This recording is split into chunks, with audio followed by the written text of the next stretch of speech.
રાજકોટમાં ખંડણી માંગવા બદલ બે કથિત પત્રકાર સહિત 3 વ્યક્તિની અટકાયત કરવામાં આવી છે। બે કથિત પત્રકારો સહિત 3 વિરુદ્ધ ખંડણીની ફરિયાદ નોંધવામાં આવી હતી તો બાંધકામ ગેરકાયદેસર છે તેમ કહી અને વિજય પાડલિયા નામના વ્યક્તિને બ્લેકમેલ કરવામાં આવ્યો હતો। વિજય પાડલિયા પાસેથી રૂપિયા 3.50 લાખની ખંડણીની માંગણી કરવામાં આવી હતી। પોલીસે ત્રણેયની અટકાયત કરી કાયદેસરની કાર્યવાહી હાથ ધરી છે। કરતા આરોપીને પકડી પાડવામાં છે, કોણ છે ને કેટલા? રાજકોટ શહેર પોલીસ દ્વારા વિવિધ પત્રકારિતા કરતા એવા પત્રકાર જે લોકો પાસેથી ખંડણીની માંગણી કરે છે એવા માણસો વિરુદ્ધ અમે ઝુંબેશ હાથ ધરી હતી। માનનીય સીપી સર અને માનનીય એડિશનલ સીપી સર દ્વારા રાજકોટ શહેર ક્રાઇમ બ્રાન્ચને સૂચના આપવામાં આવેલ હતી કે એવા ખંડણીખોર પત્રકારો વિરુદ્ધ જેટલી પણ એપ્લિકેશન્સ હોય જેમાં ગુના બનતા હોય એમાં ગુના દાખલ કરવા માટે સૂચના આપવામાં આવેલ હતી।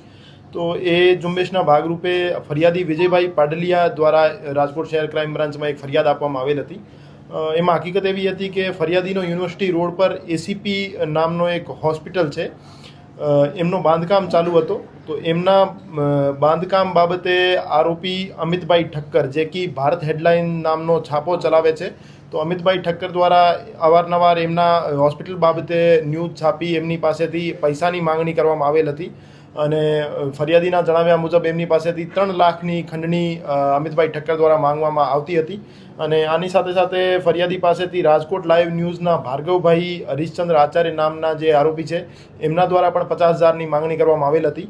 તો આ બનાવને ધ્યાને લઈ રાજકોટ શહેર ક્રાઇમ બ્રાન્ચમાં 308(4), 356 અને 54 આ બીએનએસના સેક્શન્સ મુજબ 3 આરોપીઓ વિરુદ્ધ એક ગુનો દાખલ કરવામાં આવેલ છે અને ત્રણેય આરોપીઓને અત્યારે હિરાસતમાં લઈ એની પૂછપરછ કરવામાં આવી રહી છે અને પછી એમની કાયદેસર કાર્યવાહી કરવામાં આવશે। ત્રીજો આરોપી યોગીરાજસિંહ વિજયસિંહ રાઠોડ છે, જે 50,000 રૂપિયા લેવા માટે એને મોકલવામાં આવેલ હતા। તો એનો પૈસા માંગવા પૂરતો રોલ છે, તો એને પણ કસ્ટડીમાં લેવામાં આવેલ છે। જે ભારત હેડલાઇનના અમિતભાઈ ઠક્કર છે એમની વિરુદ્ધ જૂના પણ ખંડણીના ગુના દાખલ થયેલા છે, જેમાં રાજકોટ શહેર ક્રાઇમ બ્રાન્ચ રાજકોટ શહેર સાયબર ક્રાઇમ પોલીસ સ્ટેશનમાં એના વિરુદ્ધ તપાસ ચાલુ છે, જેમાં એક ડૉક્ટરના ન્યૂડ વિડીયોઝ રેકોર્ડ કરી એને બ્લેકમેલ કરવામાં આવેલ હતા અને પૈસાની માંગણી કરવામાં આવેલ હતી।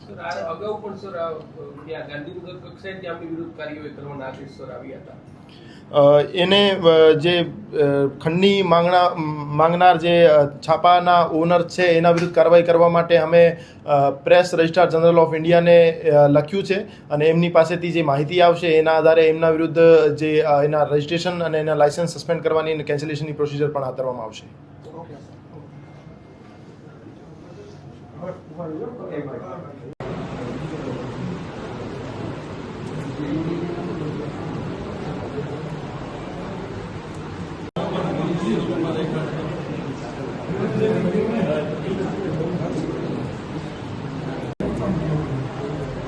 બાજુ આવી જાઓ ને ભાઈ।